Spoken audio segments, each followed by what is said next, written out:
মানে তুমি কোরআন শিক্ষা করার পরে হাদিস শিক্ষা করার পরে মানুষকে কোরআন শিখাইয়া হাদিস শিখাইয়া টাকা নিবে, টাকা নিবে কি করবা?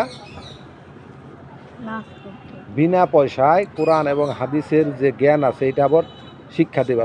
তুমি এখন শিক্ষা করতেছো না, তোমার কাছ থেকে মানুষ টাকা নিতেছে মাদ্রাসায়। তুমি কি করবা? তুমি বড় হইয়া এই কোরআন এবং হাদিসের জ্ঞান মানুষের শিক্ষা দেবে, বাচ্চাদের শিক্ষা দেবে বিনা পয়সায়, আল্লাহ সন্তুষ্টের উদ্দেশ্যে। ঠিক আছে? মনে রাখবা এই কথা সারা জীবন, এই অন্তরের মধ্যে গাইথা রাখবা। কখনোই কোরআন এবং হাদিস মানুষের শিক্ষা দিয়ে টাকা নিবা না, নিজে কর্ম করে খাইবা, আর পাশাপাশি এগুলা মানুষে বিনা পয়সায় দিবা।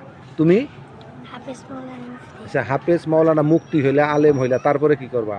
ওয়াজ করবা, টাকা নিবে, তাই না? মাদ্রাসা নিবে, পোলাফন করে টাকা নিবে। আচ্ছা, কি করবা? এই এলেম বিনা পয়সায় দিবা মানুষের শিক্ষা। ঠিক আছে? যাতে আল্লাহর সন্তুষ্ট হয়। তুমি